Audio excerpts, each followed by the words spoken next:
Hello and welcome to Get a Grip with me, Angela Scanlon. And me, Vicky Patterson. This is the podcast where we get loud about the realities of womanhood. And basically dive headfirst into the chaos of life. So if you're sick of being told to pipe down or calm down, or dare I say it, get a grip, then you're exactly where you need to be. Grab a drink, pull up a chair, whip off your bra and let's get into it.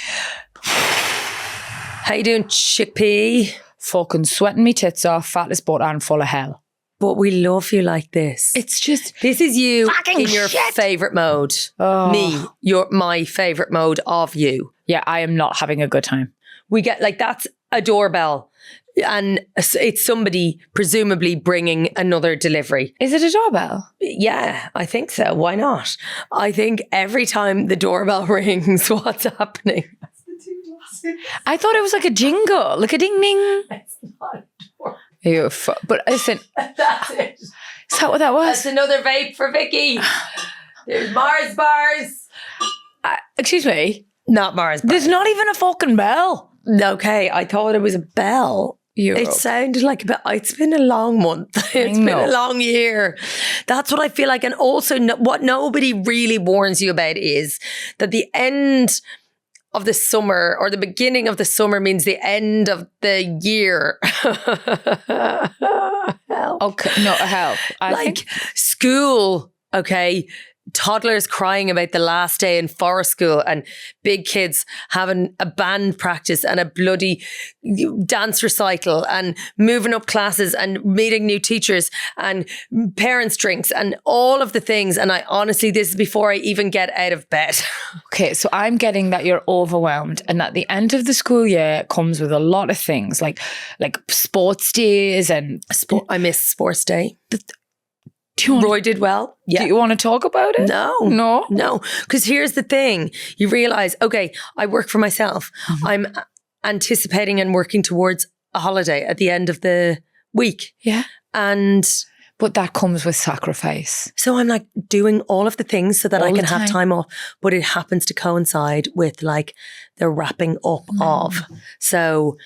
You're missing stuff. Yeah, it's really hard. And when you're keeping, I always feel like when you're keeping one plate in the air and doing spectacularly well with one thing, it's inevitable the others fall to the wayside. And like, it's not like we're 15 anymore, mate. It's not like we're 25. It's not like, oh, I was with my boyfriend, so I didn't get to go out with my friends at the weekend. Yeah. It's actually huge, great, big, important things. Like when I'm focusing on work, my career, my ambition, my drive, the thing I've worked my whole life towards, I feel like I wasn't there for my kids. And that feeling is really real and you're allowed to process it and sit with it and be angry or be sad or deal with it however you want. Yeah. So you can eat. You can. Oh my God, I've eaten. I've been nonstop. milling chocolate like a motherfucker. I've literally been eating it for breakfast. Cheetos. Never happier than when I'm eating Cheetos. Please tell me that's still not the same bag from the other week. Honey, Thank no. God, fuck me. I was like, Jesus, I dusted that day. No, but they are. There's something magical about those toxic little neon bites. Addictive. I love anything toxic. Today I've done a Galaxy Ripple, a bagel, 2 baguettes, some great big raisin bun, and I have a pastel de nata. I own a bag of crisps. Oh, I love a pastel de nata. So do I. But I'm fit to pop, mate. But sometimes you got to go in. I know it's that's like, I don't know, intermittent fasting. I've never done that. It's like the breaking of it. What, when you finally start eating? Yeah. Yeah, but I just think, do intermittent fasters not do that? Like, yeah, they do. Like, oh, you don't have any breakfast, but then I would just fucking wallop 2 meals at lunchtime. Yeah. So I don't understand. It's well, science. because I don't know, it's something to do with your body going into what they call autophagy, which is where, I don't know. Yeah, so it's basically where like you're down and out, you haven't had anything to eat, your brain, your body translates that as shit the bed. We need to like fix ourselves, get up and get back to hunting or we're going to die. So any weakness in your body is fixed by the body so that you can get up and go after a lamb.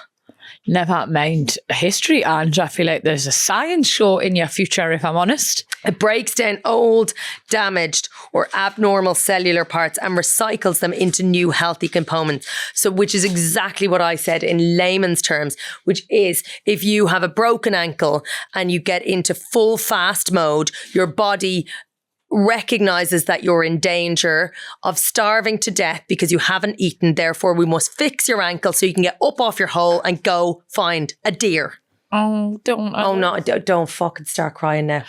I do love deers though. I know, but they're so tasty. Ange! I'm only joking. Is it venison? No, that's, yeah.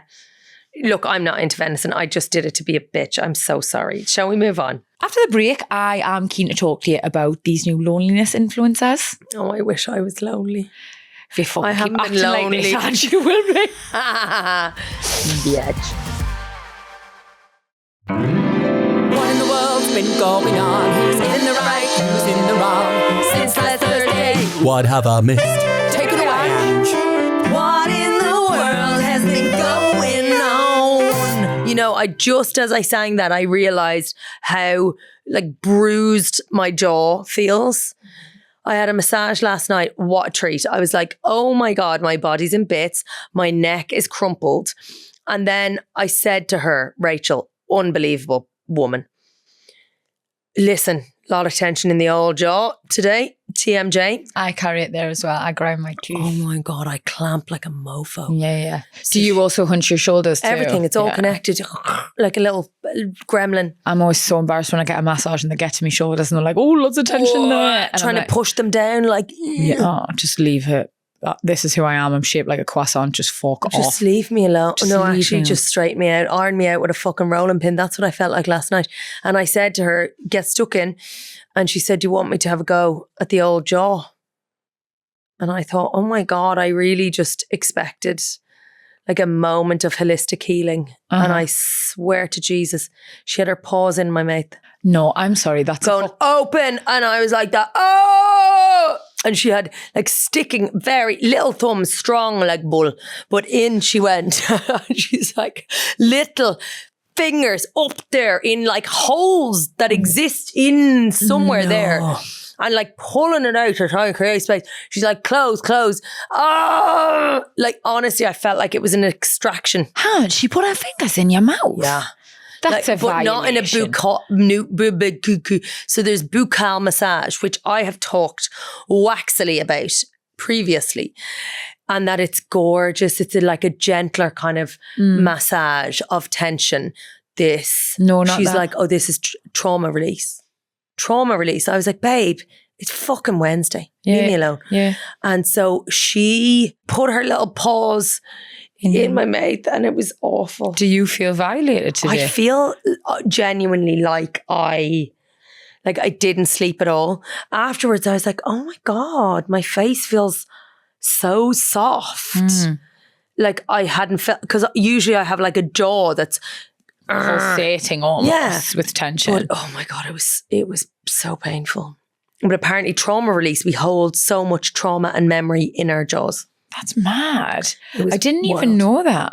It makes sense though. Like if you think clenching your jaw when you're stressed or angry, it's the... Well, because I've seen some of these on Instagram, like my algorithm's quite different to yours, but it, like you'll see this one guy literally doing this release where I think Shania Twain might have been on the bed, roaring, like gyrating in This is starting pain. to sound a bit like a fever dream, Ange. Did any of this happen? Maybe not. Do you know what? We are going to talk about loneliness influencers. Have you seen this on your Instagram? Talking about feeds, I suppose. Yeah. Like at the minute, my Instagram, it's normally always like fluffy animals, unlikely animal friendships, quite a lot Sad of donkeys. No, I don't like looking at them. A lot of food. I get a lot of food. Yeah. And then holidays. That's normally my algorithm. But what I've been served up a lot of recently, and because I do sit and stare, it has translated that as interest, is this like rise in the loneliness influencer. So I've seen bits of this, but I have not been served any of this. Have you not? So okay. Paint a picture. Okay, so it was first served to me in the form of this woman who, and like honestly, I can't remember her name, I can't remember her account, but she was like had a high flying job, Right. like in the city within finance somewhere, and just realized like it was absolutely not serving her. She was stressed out, overwhelmed, like not living the life she wanted to live. And I think something semi-traumatic happened that forced her to take a real good look at her life and ultimately a bit of a step back. So she became a TikToker. Well, she basically now lives on her own in like, I suppose you could describe it as a modest flat. It's very lovely, but like she is now a cleaner. And like she goes from house to house cleaning, doing her job, comes back and she documents through like different social media platforms what that life looks like. She says she doesn't really have a social life. She doesn't have a lot of friends. Her like ideal Friday night and weekends are spent, because she gets up early, coming home, popping in like a little ready meal in the microwave, watching what she wants, reading a book, unwinding. And basically like, I think I started watching these because I was a little bit like, I was intrigued, you know, but I was like, is this sad?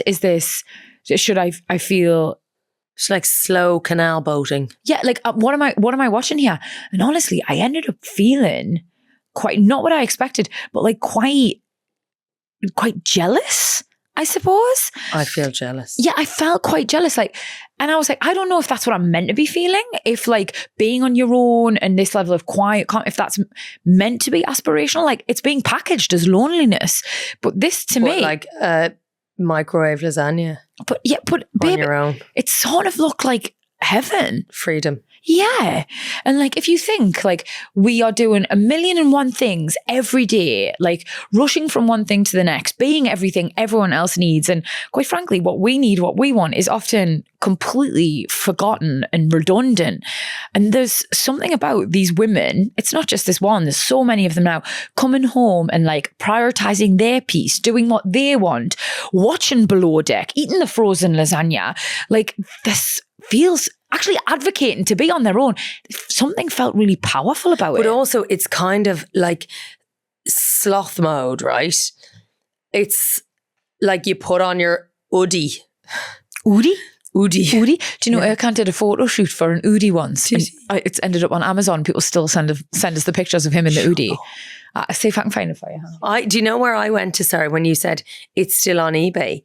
Like this one Oodie that Erkan had sweated in, doing the rounds, being sold to people. And I was like, you look so comfortable when you're telling that story. Oh, I can't find it. It's such a shame, but I will get him to send me it at some point. But I think it's like almost like the opposite of For the Gram. If you think of it, it's like a kickback to the polish that we've been seeing forever. Like what you're living life so that you can serve it up for public consumption. Sure. People who you'll never see again. Strangers, virtual strangers. And this feels like the kind of stuff that like lives on the periphery that you do in private for nobody to see, like the ugly truth of a life kind of thing. Whereas actually this is maybe taking back the power and going, I've got no friends. Yes, all you bitches are looking like you're in all of the groups, having picnics, having after work drinks, then going on holidays together, which I think can feel, if you don't have that, incredibly lonely. Lonely. Yeah. I agree. I think this is almost like an anti-movement and an antidote to what we've all been aspiring to for far too long, which I think we're all coming around to the idea that fundamentally sometimes these big group holidays or, you know, these like huge nights out or this glamorous lifestyle, it can feel quite empty, quite vapid. And it's no wonder that people are exhausted from keeping up this charade. Like I am to a certain extent. And like, I kind of love that we're embracing this side of things. It feels like this doesn't feel sad to me. No. It feels really powerful. But there's an element there as well. Like, is this just performative as well? In the same way this whole tradwifery movement is, you know? Are these women actually sitting alone, you know?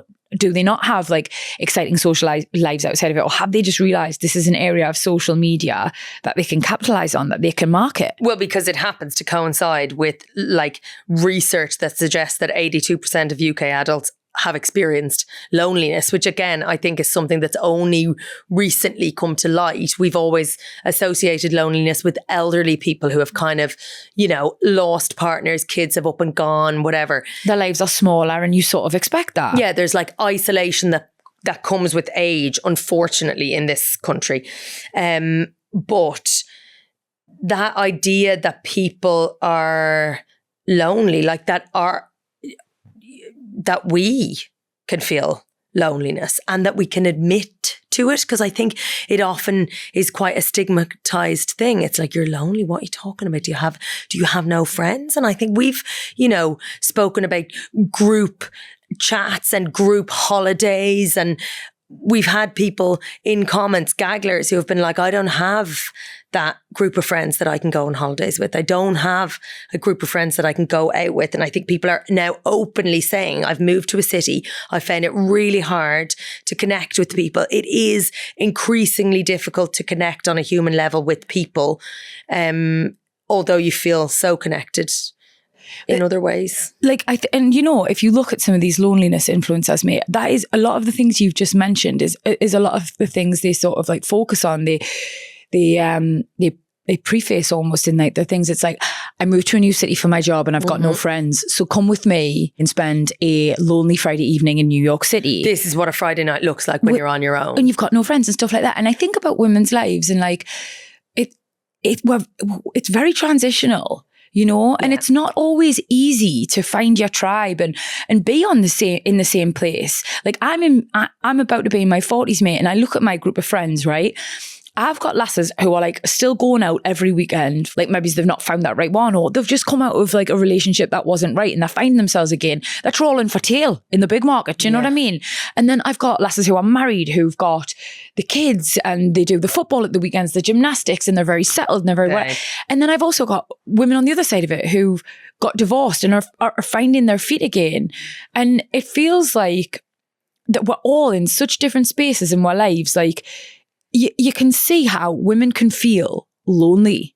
They can feel like the place they're at in life it's not the same as their friends. Like that is a guaranteed way to feel like sort of on your own. Totally, because we're moving at, I suppose back in the day, maybe there was a clearer cut timeline. We all did exactly the same thing at the same time, mate. Look at me, Ma, for example. Met me dad at 11, fucking started going out at 14, engaged at 19, married at 24, me at 29, my sister at 33. Yeah. And all of our pals were doing it. Yeah. All of our pals. So all your friends are in the same stage. We're not anymore.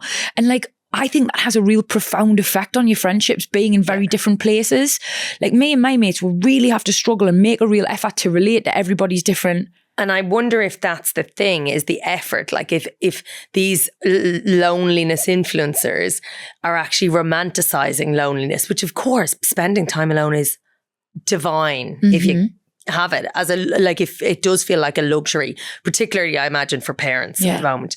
But it's an introvert's dream. It's a reality for so many of us, but it's also does it stop us from the reality of having to actually, you've got to get up off your arse and get out. Like I know when I moved here, it's really easy to just go, oh, my friends live over there. I'm going to just come here, do my work. You have got to kind of put make yourself out there. You got to like it's a bit like dating. So like dating. You can't sit at home and expect someone to knock on the door and that be a thing. Similarly with friendships, you've got to invest them. You've got to go to places where people similar to you who are open to finding and building new relationships are also going. It's a bit like Hot Messers, the walks that we started, or like Pottery Club, all these little kind of communities and clubs, and whether that's gagglers, whether it's you find commonality in people who have a similar point of view or some sort of connection, I guess.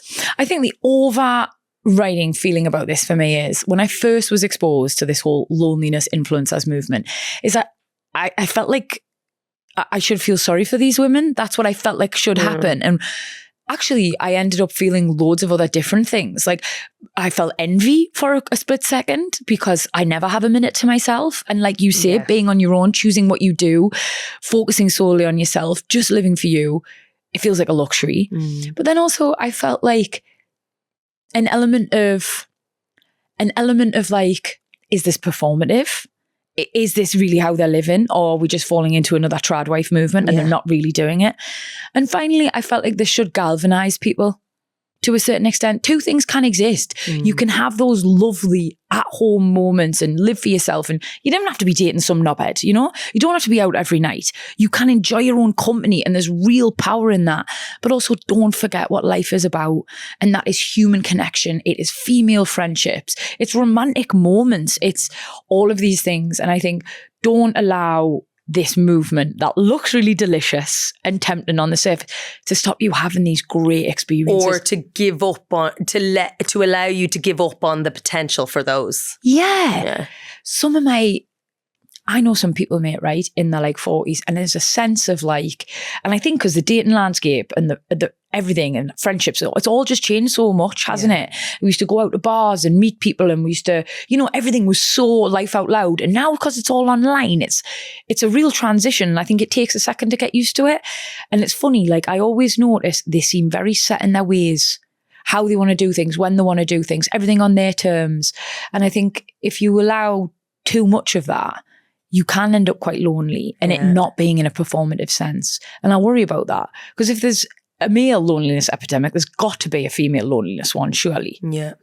I do wonder though if part of the appeal of this is that we've been not performing friendships, but like if you go out with your girls, it didn't happen unless it's documented. You know, the kind of collective, these moments of togetherness, if you like, are done for the gram. A bit like how we were talking about the performative holidays, right? Of course. And then luxury is always the opposite of what is mainstream, if you think about it. So like everyone's busy, everyone's upset, everyone's moving.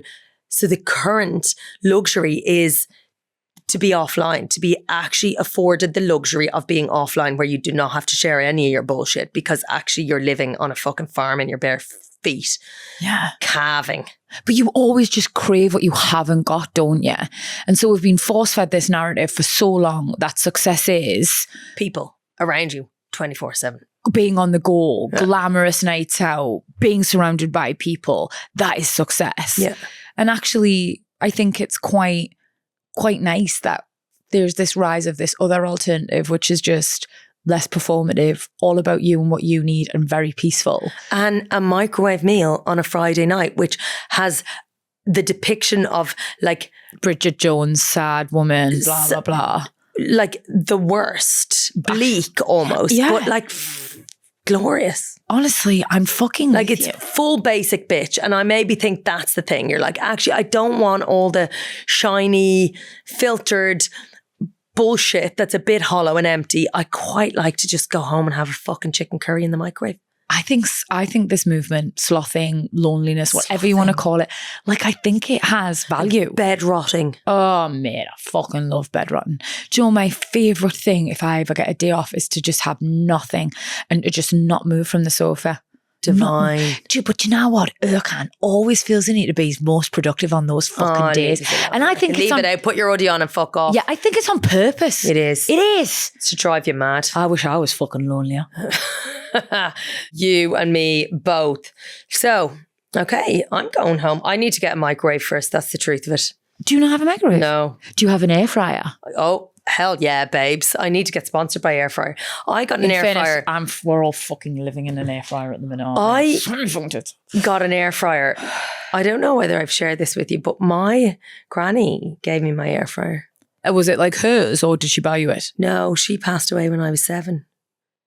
But I know. It's like an heirloom situation. But air fryer's even invented then? No, but my mom forgot to give me the money my granny left in my Sammy Squirrels thing. And just before I did Strictly, she's like, you need an air fryer. I was like, babe, I actually really don't want an air fryer, because I resisted that. I thought it was like a George Foreman. Leave me the fuck alone. I don't want your air fryer. I actually loved my George Foreman. She landed an air fryer into the house and she said, that's from your granny Dolly. Oh. And honestly, I've never in my life used an appliance more. And every time I use it, I'm like, Granny, thank you so much. My chips are crispy. Thank you, Granny Dolly. Thank you very much. Oh. Yeah. If you spot a story that you think we need to hear about with headlines, hot takes or heated debates, please get in touch. Yes, you know the usual. hello@getagrip.com is the email. Instagram is @getagriplove. And the WhatsApp is 07457 411 037. Don't forget to send in your voice memos. They will be prioritised. Did you like that? It was like passive aggressive. I liked it. Prioritised. Prioritize. I'm actually... Prioritize. We've lost the plot. I genuinely am like, enunciating feels like it takes too much energy right now. And I'm telling you right now, it's that fucking woman's fingers in your mouth. Is it? Yes, 110%. You look fucked. Do I look fucked? Babe, you look spaced out. I am spaced out. My head feels like it's going to explode. It's her fingers in your mouth. I didn't like it. I don't like it either. No. I don't want this to happen again. Okay. We'll be back every Thursday and you should please... I might not be. Yeah. Please hit that follow button so you don't ever miss an ep. If you want, you know what to do. Give us a great review if you're listening on Spotify, on wherever, on all the usual places. And remember, it's 5 stars or fuck off.